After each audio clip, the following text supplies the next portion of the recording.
ҷонибиён оташ мекушоянд.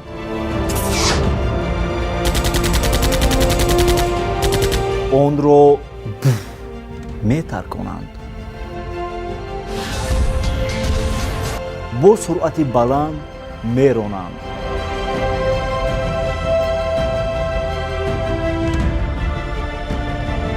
мақсади асосии он таъмин намудани бехатарӣ мебошад.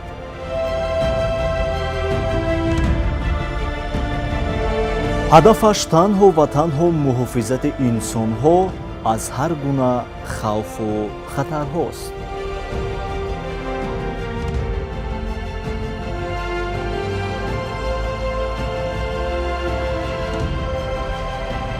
медонед гап сари чӣ меравад? мошини зиреҳпӯш. донистан хуб аст.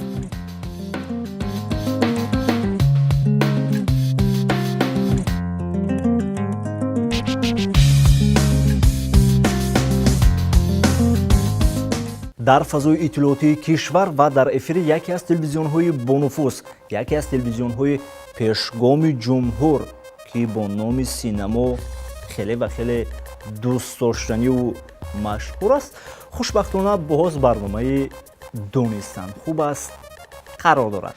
ман дар рӯбарои шумо рустами ғоибзод. аз он меболему аз он ифтихор дорем дӯстони азиз, ки ин лаҳза шумо моро тамошо карда истодаед. ба ин хотир ба якояки шумо сидқану самимӣ салом мегӯем ва дар рӯзгоратон сарбаландию саодатмандиро таманно дорем. бинандаи азиз, бо боварӣ ман гуфта метавонам, ки нашри имрӯзаи барномаи мо дилгиркунанда нахоҳад буд.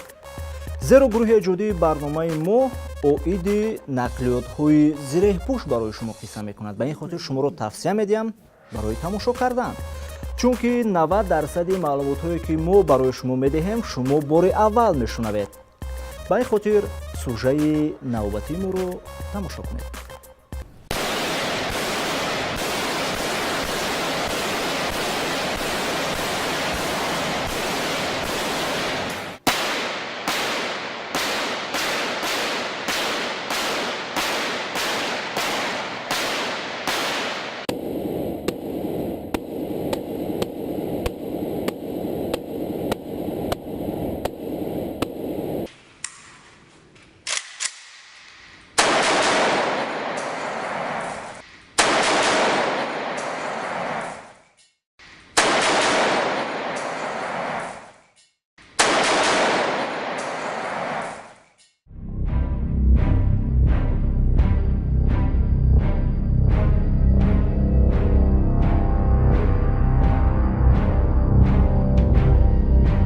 дар замонҳои пеш барои муҳофизати ҷисму ҷони хеш саролибоси ҷангӣ ҷавшану зиреҳро ба бар мекарданд. нақлиёти он давра асп буд. ба ин хотир аспҳоро низ либоси махсуси аз оҳан омода гардида мепӯшониданд, то ки асп захм набардораду аспсаворро маҷрӯҳ накунанд. дар хотир гиред, ки одамони муосир ҷавшани ҷадидро сохтанд. нақлиётҳояшонро бошад зиреҳпӯш намуданд, то ки аз тиру тӯби ҳариф осеб набардоранд.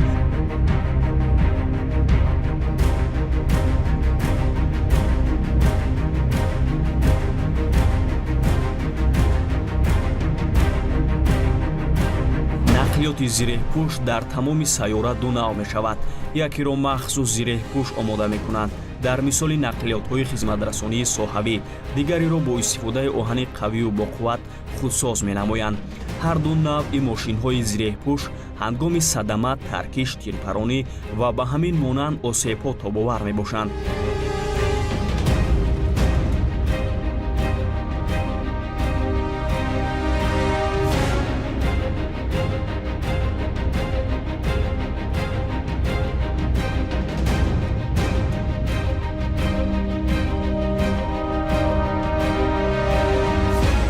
ҳамин ки тамоми қисмҳои автомобилро ҷудо намуданд, барои зиреҳпӯш кардан омода мешавад. аввалин амале ки мутахассисону муҳандисон ба анҷом мерасонанд, ин шакли мошинро бо истифодаи формати 3D дар компютер омода намуда андозагирӣ мекунанд ва аз рӯи он сохтани зиреҳро қисм қисм аз оҳани ғафсу боқувват оғоз менамоянд.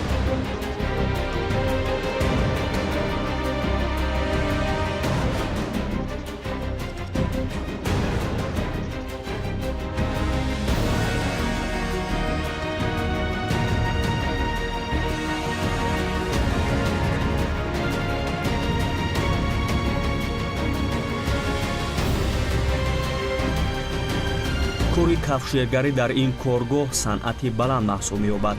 агар кафшергар зарраи иштибоҳ кунад, оҳан метавонад беқувват гардад.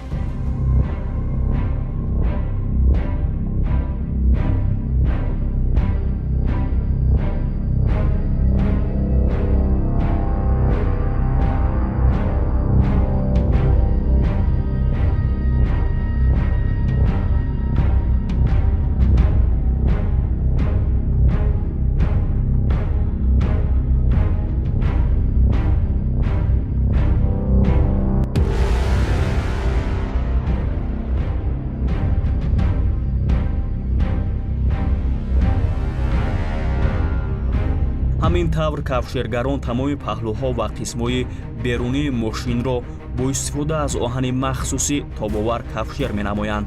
мутахассисон мегӯянд, ки агар нақлиёти зиреҳпӯш бо суръати 100 км дар як соат ҳаракат кунаду ба девори бетонӣ бархӯрад, ягон қисми мошин осеб намебинад.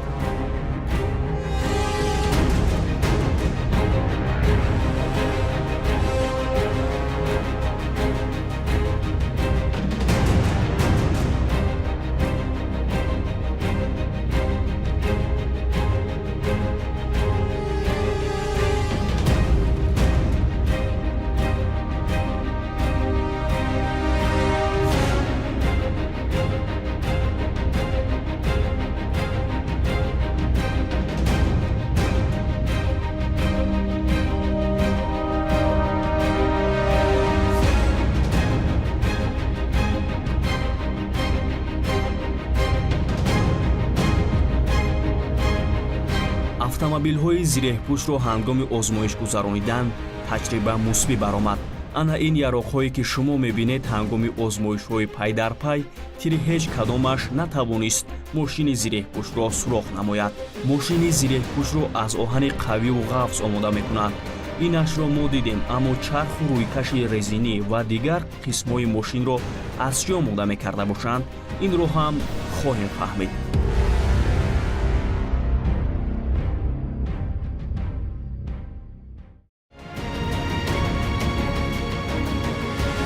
дар зери рӯйпӯши резини нақлиёт олоти пластикӣ махсусе мегузаронанд, ки ин амал ҳангоми кафидани чархи мошин то 3 километр метавонад автомобилро бибарад. нақлиётҳои зиреҳпӯш боз як хусусияти хоси худро доранд.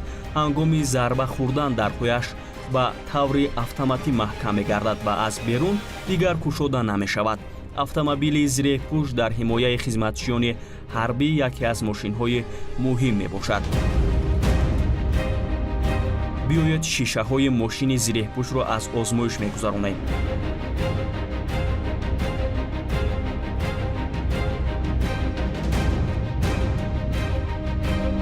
ин шишаи муқаррарӣ аст.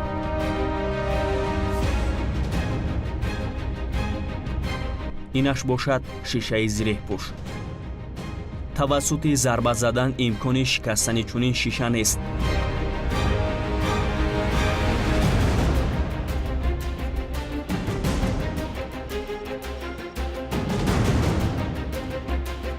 дар ана ин коргоҳ махсус шишаи нақлиётҳои зиреҳпӯшро омода менамоянд.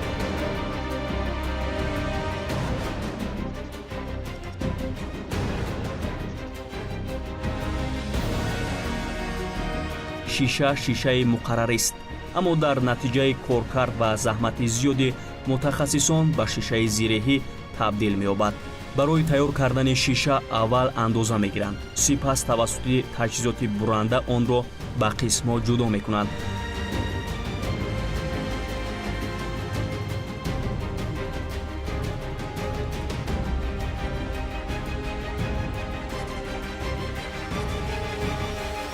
пас аз буридан шишаро бо истифодаи якчанд моддаҳои кимиёвӣ ва кислатаҳо мешӯянд. сипас баъди омода гардидани шишаҳо онҳоро чун кулчақанд болои ҳам мегузоранд.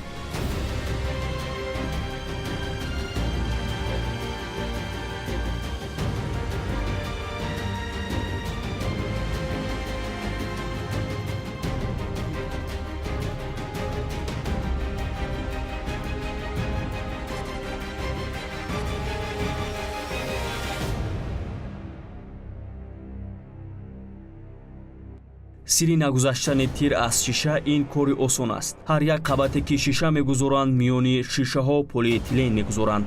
инчунин бо ҳарорати баланд шишаро мегудозанд. ҳамин тавр шиша ҳам ғафз мегардад ва ҳам тобовар мешавад.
пас аз омода гардидани шиша онро аз озмоиш мегузаронанд.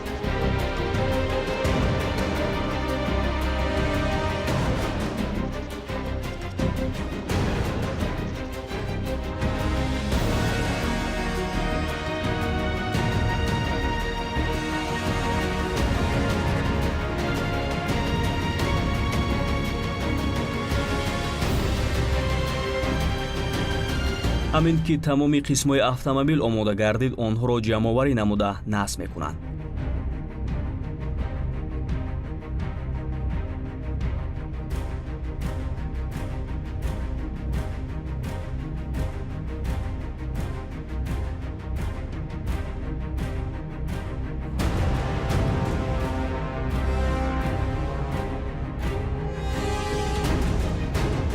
ҳамин тавр мошини зиреҳпӯш омода гардед, аммо аз мошини муқаррарӣ 1 ё 2 тонна вазни зиёд дорад. масрафи сӯзишвориаш то 15% зиёд мегардад. нархи нақлиёти зиреҳпӯш аз нақлиёти муқаррарӣ 3 баробар зиёд аст. яъне ҳам пули мошинаро медиҳӣ ва ҳам пули зиреҳро.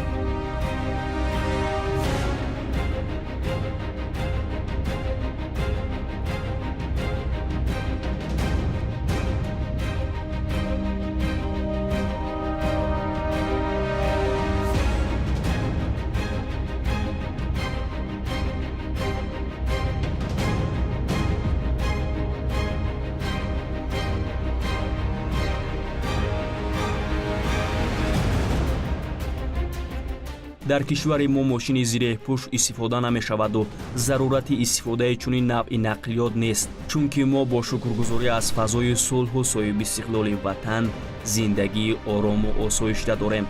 пас ҳамаи мо бояд ба ин ваҳдати миллӣ арз гузорем, то ба чунин мошинҳои зиреҳпӯш рӯ наорем.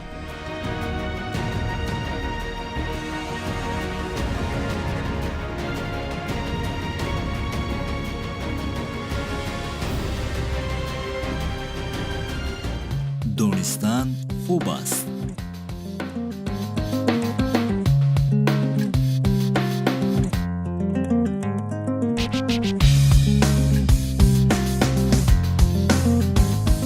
мо баъзе аз маълумотҳоро дар бораи нақлиётҳои зиреҳпӯш ба шумо нагуфтем. ба ин хотир шумо аз мо наранҷед, чунки ширкатҳое ки ба сохтани нақлиётҳои зиреҳпӯш умуман сару кор доранд, баъзе аз корҳояшонро ҳамчун сир нигоҳ медоранд.